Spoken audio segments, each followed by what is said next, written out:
Okay, so I think I was figuring out some part of the problem. Since we were spawning, I had switched a couple things around off screen recording, just testing, trying to see what was wrong. I probably should have just recorded it, but I changed it so that we initialize our spawn timer as a positive number and we decrement it, and then we check when it's above or when it's below 0, and that's when we instantiate a new vulture. But then we only do that after we reset our spawn timer, because that was what our problem was we were checking for a condition and then instantiating a vulture object every second that condition was true, and that means it was just getting reset to its spawn point, which is below the platform, over and over and over. That's why we weren't seeing it last episode. But now we have it set to this spawn timer, which then overwrites itself every 3 seconds. So we need to figure out, so after 1 second it spawns, but then after 3 seconds it overwrites itself. But that proves the idea that it is possible to get them to be timed like that. We just need to do it so that there's a threshold for the first vulture, then the second, then the third. So actually, is there 3 vultures in level 1, or is it more than that? Wave 1, I think it's 3 vultures. 1, 2, 3. Just 3 vultures on wave 1. So we'll need to do something like, see, we have to be sneaky with this, so we only call it once. Because if this is the logic to spawn all our vultures, we would want, so like, let's say if there's a 1 second pause in between them, we need to go, wait a second, and then 1, wait a second, 2, wait a second, 3, wait a second, or something like that. So we need to maybe count to 4, or start our vulture spawn at 4, and then decrement it every frame in our update function, which is what we do. We decrement it, and then we say, hey, if you're smaller than 3, meaning 1 second has been elapsed, set your timer back to 3. No. See, this doesn't quite work. We need to make sure this only runs once. So if it's smaller than 3, fuck, how do we do this?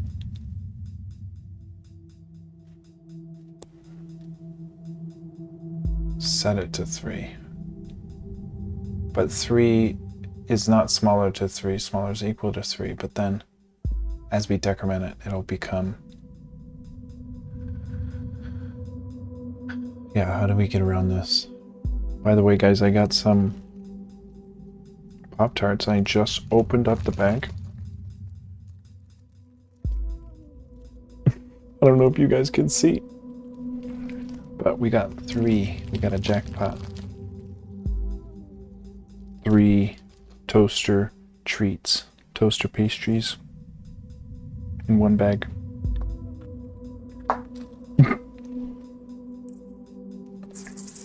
Okay.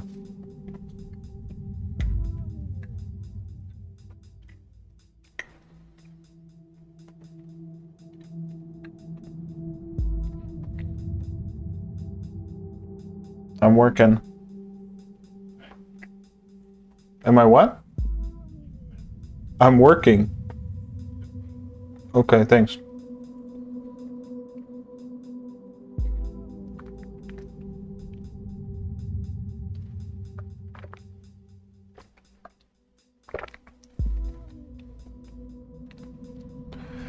So we decrement our spawn timer. We check to see if it's smaller than 3.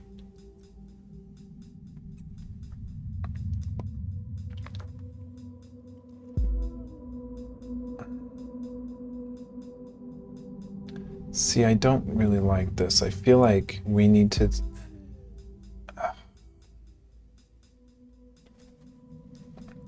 Because we don't want this code to run more than once. That's what's so confusing.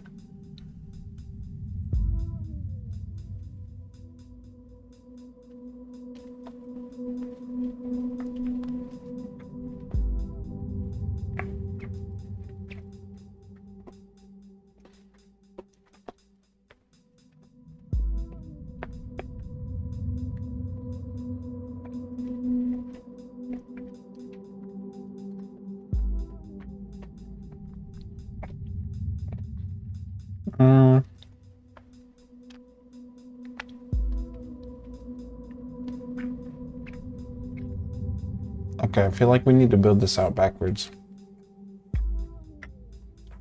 We need to first ask if it's smaller than 1.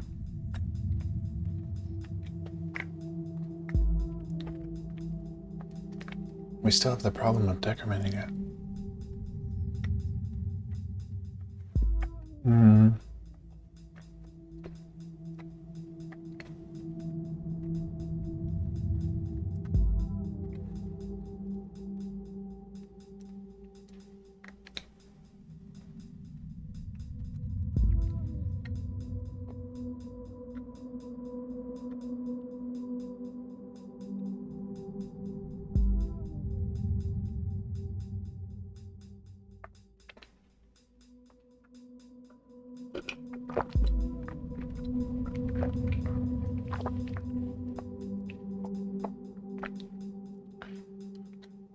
Okay.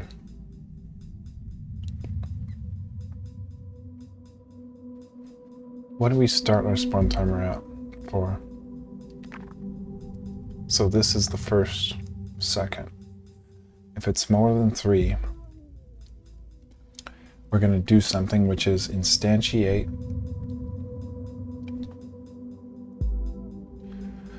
a vulture, and then you know what?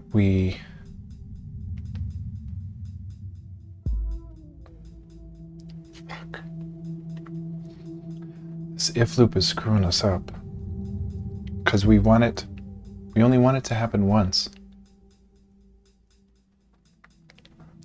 So it's like, oh, fuck, I don't know what to do.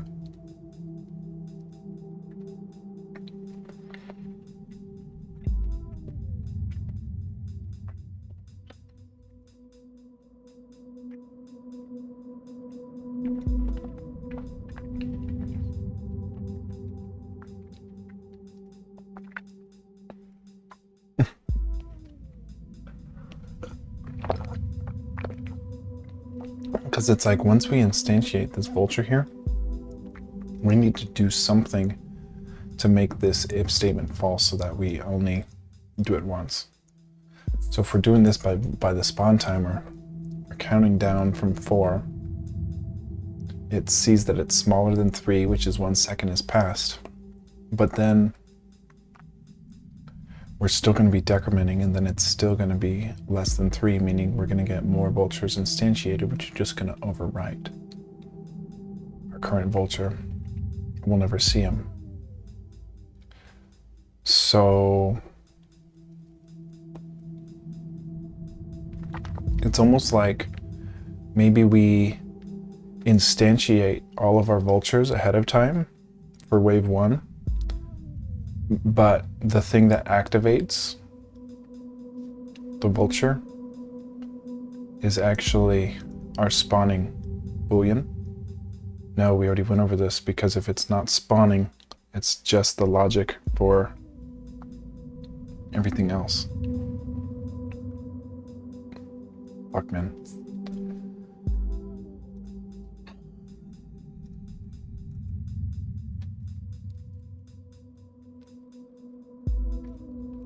I'm a little stumped, to be honest. As I eat another Pop-Tart.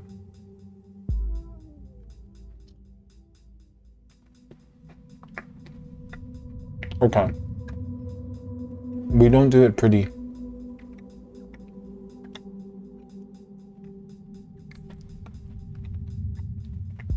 We just got to do it.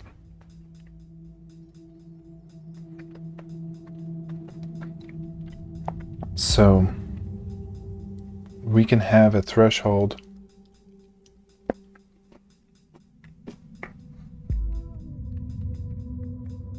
okay. What if we give ourselves a bigger number?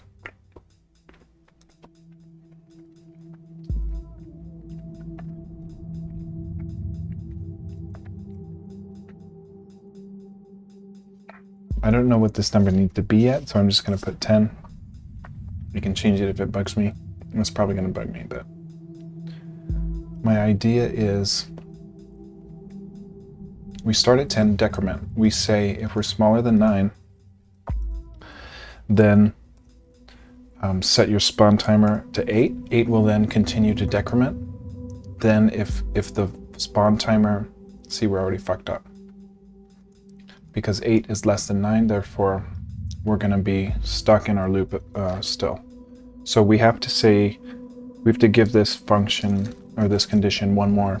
Say, hey, you're smaller than 9, meaning to spin at least 1 second, but you're bigger than 8, not equal to 8. So spawn timer also needs to be bigger than 8. Because once we set this to 8, on the very next frame, it is smaller than 9, but it is not bigger than 8.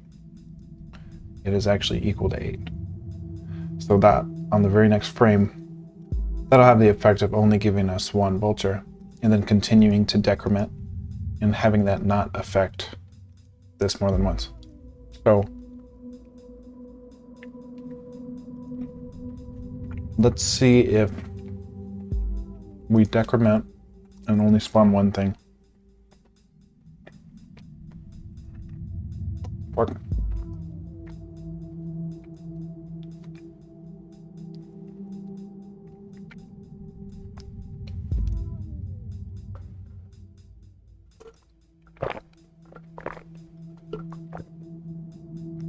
We're setting our vulture spawn timer to 10.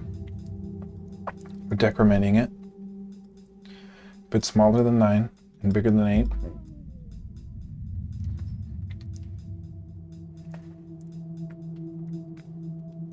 then we're setting it to 8. Okay. I don't know why that's not working.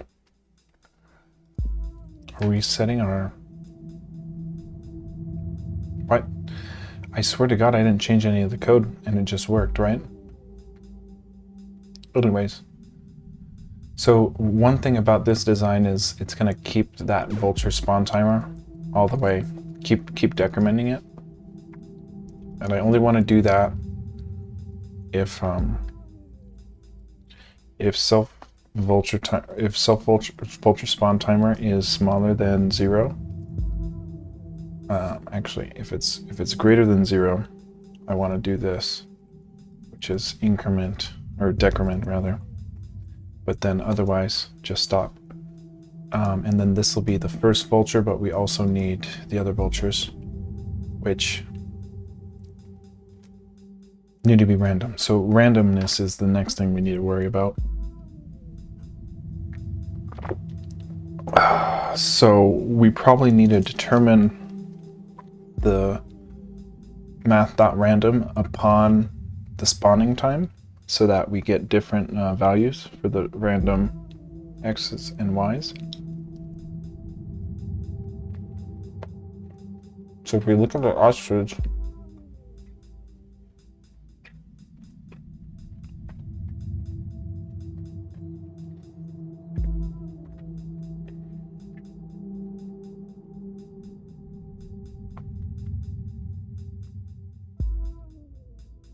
we're actually looking at our play state when we're dead, when our ostrich dies. Here, look.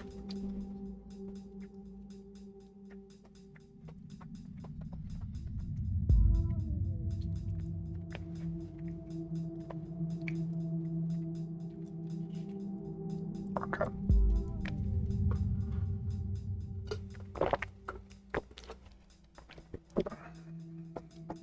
Okay. Got it. Okay. So here, upon being killed, we get a random number between 1 and 4. We assign it to our play state's spawn point index variable, which, if we do the same logic with our vulture, since this is only true for 1 frame, I think we might be able to get away with using the same table. Well, it's hard to say, because if something... Oh god, it's hard to say.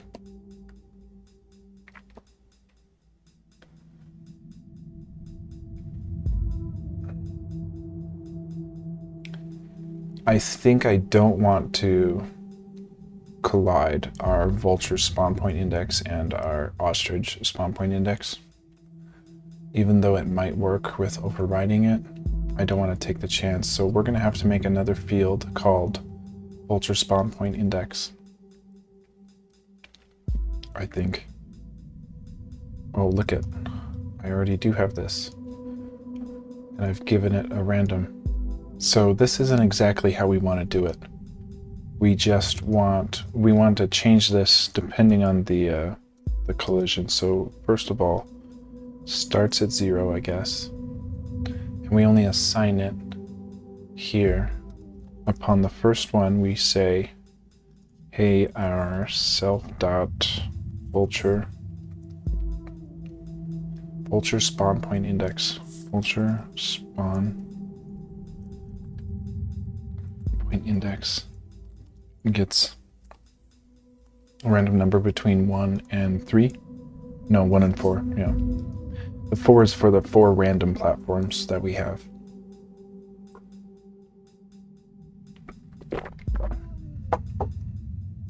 Okay, and then instead of being at X, it's actually going to be at the... This is where it gets crazy, because we're the spawn zone points table, yet the index is a math... No, not a math.random. We already did the math.random. We just have to put it at the self-vulture spawn point index.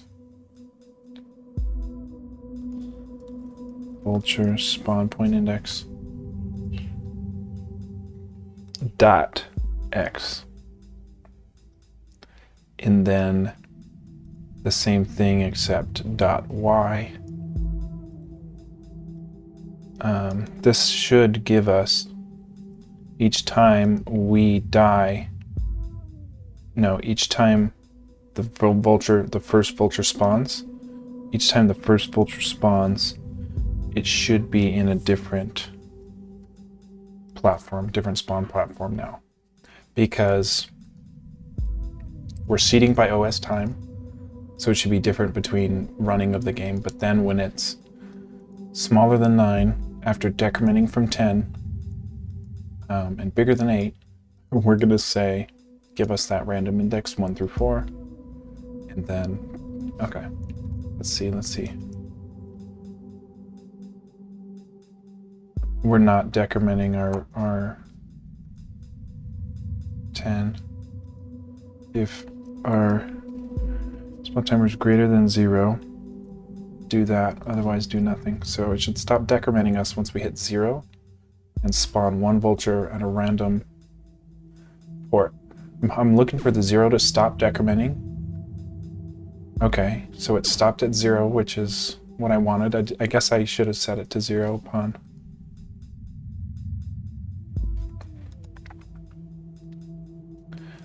I guess I could say this.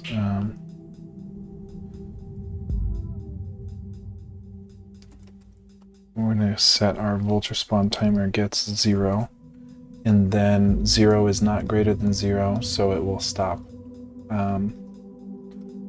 decrementing, and then I'm going to run it again and see if we get a different platform for our vulture spawn. Yes, we do. I'm very happy with that. So now the trick is to get us another vulture 1 second off of that one. So we still use our vulture spawn timer, we just check the next platform, right? See, this is super easy. Instead of needing to know these specific X's and Y's now all we have to do is say, hey, give us a random index, and then put us at that random index X of our spawn zone points. So our spawn zone points is the table holding the X and Y coordinates for our vulture spawn. And then we have to assign that instantiation into the table because we're only rendering all the objects in that table. So until we put the vultures in there, we won't render them or update them on a frame by frame basis. So now we need to say, continue this if loop and say else if our vulture spawn timer is smaller than 7 and bigger than 6, give us the next instantiation. But we need, because we're resetting it to 8 and then decrementing every frame, and then it gets smaller than 7, at which point we need to basically do the same thing where we need to set our spawn timer to be the low end, and then we assign our random index.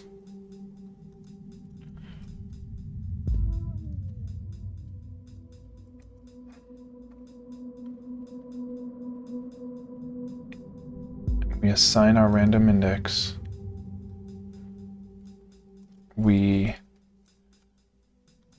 set the timer so it doesn't go more than once, and then we need to instantiate our second vulture.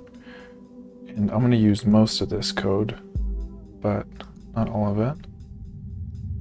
So I'm going to say vulture 2 gets an instantiation at this new vulture spawn point index, which is dependent on the math.random return once we're smaller than 7. Except I know the index needs to be 2 now. And then we need to move into our vultures table. Nope. We have a vultures table at the second index that we now need our vulture 2 object to reside in. And then let's see if that gives us 2 vultures about a second apart spawning rate. Nice. Nice. That's exactly what I was hoping for. So let's try for the third vulture. And this is why I gave myself the 10 at the beginning, because I had this idea to reset the number. So like why I had to do that was because if I didn't hop it around, if I didn't reset it like this, and give it this other condition, it was just always going to be true when we were counting down. So I needed to shift the conditions around a bit. So now we're going to see, we set our spawn timer to 6, so now we're going to see if it's smaller than 5 and greater than 4. Then we're going to do the same thing, which is, actually we don't need to set, we can actually set our spawn timer to 0 upon this point. And then we need to assign our index. Our vulture spawn point index gets a random index of 4, and the reason this is 4 is because there's 4 items within our spawn zone points table. There's 4 spawn zone points. So the random 1 through 4 gives us a random one of those, which we have hard-coded up here. 1, 2, 3, 4, those are the 4. So the random 4 gives us one of these random spawn platforms. And then we need to instantiate a third vulture at the third index, vulture 3, and then we need to go to our vultures 3 table, or vultures table at the third index, and copy into it our vulture 3 instantiation. And now we should give us about 1 second apart 3 vultures from different spawn platforms. Nice. I'm in love with that. I'm super happy with that.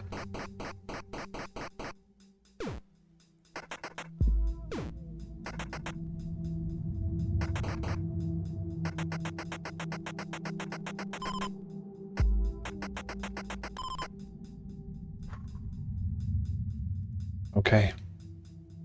That's it, man.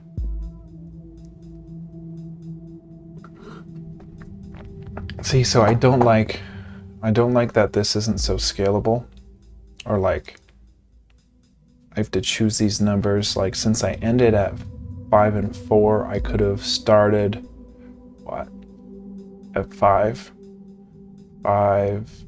4, 3, 2, 1, 0. But it's hard to say because, yeah, I don't know of a way to kind of make this better. Exactly, like, because this does what we need it to do, which is ensure we only instantiate one object, because this number gets us out of any loop that might be true upon multiple frames, and only overwrite our vulture object into our vulture table once. Okay, well, I'm happy with this.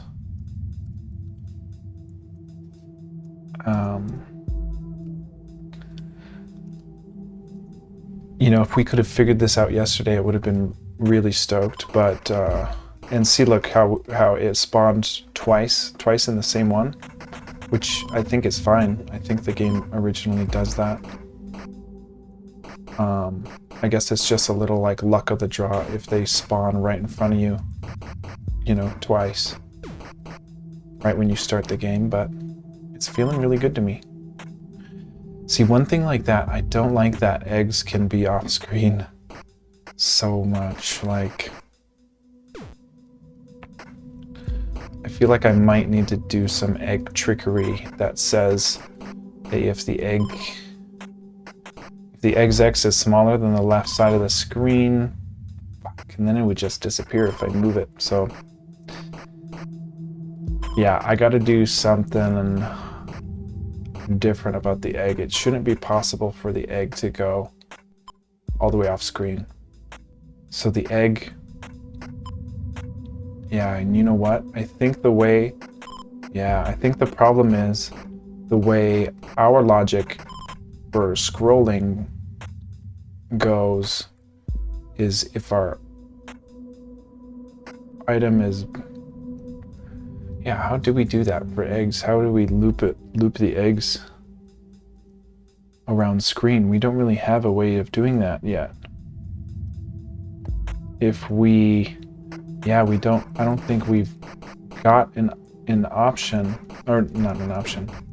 I don't think we've coded in the logic to scroll an egg on the side of the screen if it passes the side of the screen. Here, I'm gonna kill this guy. Fuck. I need to kill a guy so that the egg goes, yeah, see, the egg doesn't scroll. So we need to add eggs being cycled off screen, which is a lot like our ostrich. Let's see how we do that in our ostrich, and then we'll see if we can implement it. So like loop. Look, this is as simple as it is. We're saying if Rx is bigger than, the left side of us is bigger than the virtual width, set Rx to be just offside. And then if the left side of us is smaller than, and we can do this differently, but set Rx to be the right side of the screen. So we just need something just like this.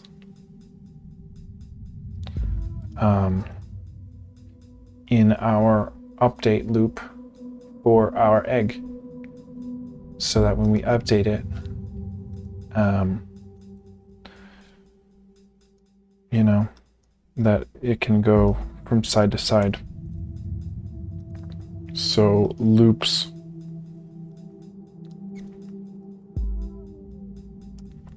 egg. If the left side of our egg is bigger than the rightmost side of the screen, set our X to be just off the left side of the screen.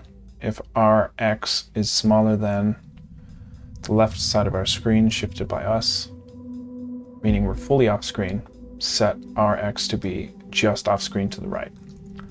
So now if we try to do the same thing where we get an egg to explode off the side or into the side of another screen. Here we go. Fucking, I messed up.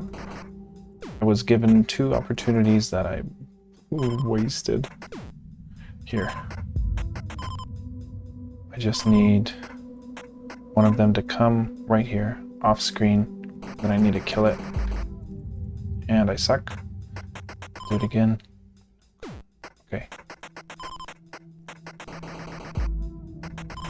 I can't tell if that was off screen. Let me just try again. Come on, man.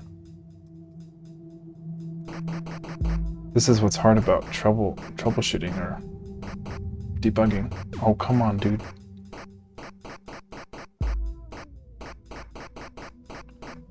Come on, man.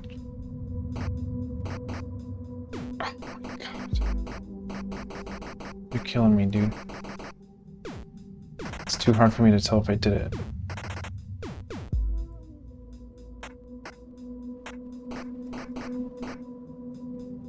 Yeah, keep going. No, keep going. Fuck.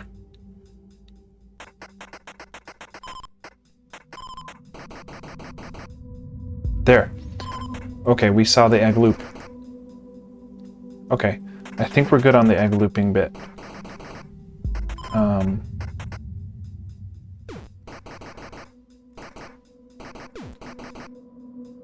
We still need points for the egg and everything, but we've got the vultures going offset. Here, I'm going to try to see the egg loop again.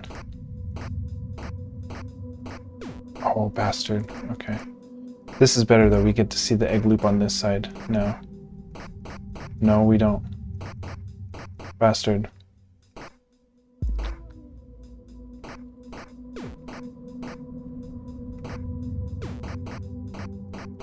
Okay, well, I think it's okay. I saw the egg loop. I'm feeling pretty good about it. It's the same logic of our ostrich looping, so I think it's okay. Cool. So we've got the time. There's like little bugs in here. Respawn from portals.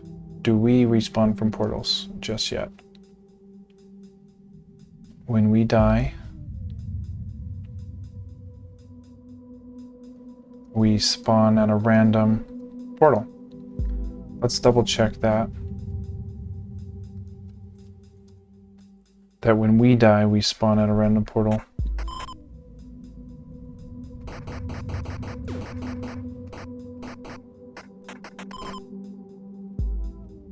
Okay, yeah. Cool. We still need to add temporary invisibility. Oh, you know what? We've respawned at the same portal each time. Which could be random. Oh, fuck. We respawn at the same portal each time.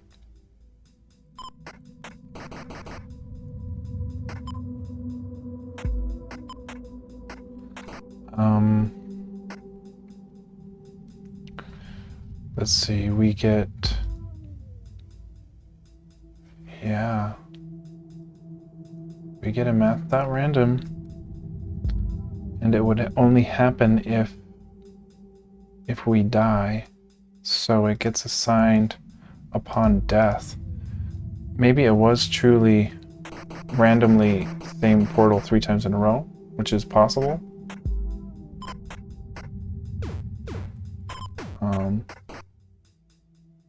Yeah, wait, so we respawn the top. We're trying to get a different spawn point than the top when we die this time. Fucking goddamn. Okay, yeah. It is random.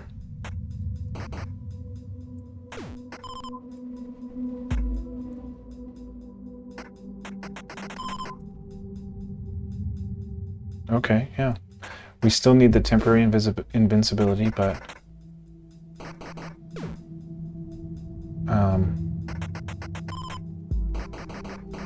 that's looking real good, man. That's looking so great. That's looking awesome, man. Okay. I'm gonna clean up this a bit. Just clean up some unnecessary comments. We are getting the random spawns working for both us and the vultures, which is a good success. And I'm thinking next episode... See, so we might want to say... Maybe we check the game and see if they face a random direction, or if they all start facing the same direction. So we've got left, left, left. But this left one turned upon standing. The one I just killed there spawned left, but then before he started walking, he turned right and started walking. So it's like, you know, how game accurate do we want to be? We want to have it so that we do. See, that's that bouncing I was trying to recreate and I couldn't. But okay. There's something, there's something janky about the original that still is like, I haven't been able to crack the jankiness of it, but it's really fun still, so. So yeah, we might want to do something with this where they face a different direction upon spawning. Because some go right, some go left, so we'll just have to maybe add that.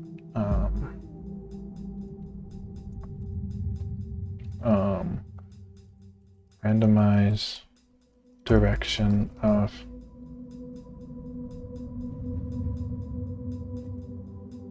vulture spawns. We've got respawning from portals. We've got platform spawn sprites. We still got to do this. Oh gosh, yeah. That's amazing that the egg needs to collide with platforms. That's hard to test. Okay. Overall, though, at least we got that. We've got that.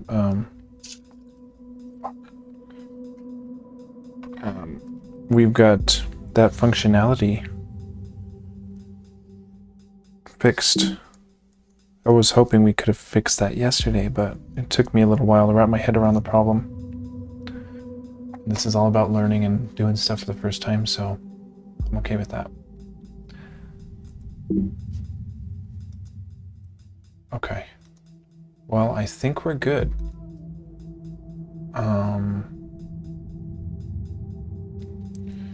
I want to see where we did... Gosh. I think I'm okay with this. Let's commit this. Good, add everything to the staging area with a message saying fixed timing of spawning enemies. Wave 1. and get push to our origin main. Sweetness.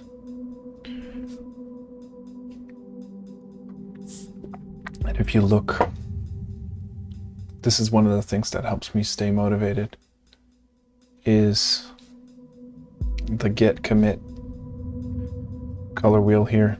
And it's like these days, you know, I missed a day here, but I had 2 commits this day. That I would probably commit after midnight. So this one should be lighter green and this one should be lighter green. Same with some of these other ones where I just committed after midnight. But I love seeing that solid green there. It looks so cool. And this all would be green too if I were actually signed in as, yeah, anyways. Good that we've got that. Yeah, next episode we're gonna be maybe doing the temporary safety, which includes making a new sprite for our character, and then doing a timer upon spawning that deactivates our hitboxes, that turns off as soon as you put an input in, or after like 8 seconds runs out, or however long infinite temporary safety lasts. But that's probably next coming up, and then we'll do the points, and then we'll do egg hatching, and then once we've got that going on, we got to work on the next waves. And then, you know, it's almost like the home stretch. It's like I got all the bones of the game, minus a couple features like the pterodactyl, the hand that freaking grabs, which is wild. Yeah, the hand is freaky. The hand's a freaky one. That's a tough one to implement, but we can do it. We'll figure it out. And then we can move on and maybe make, you know, a brand new adventure, a brand new game. But I'm so glad we're making so much progress on this. You can really tell that I've put, you know, lots of lines of code in this thing, because it's just like, it's starting to feel polished. You know, it's got little flourishes here and there. It's fun. It evokes the original. It's a little bit different, and I made it myself. I think it's really cool. Having to figure out these ideas from scratch was really challenging and eye-opening in terms of how much I respect these old school programmers.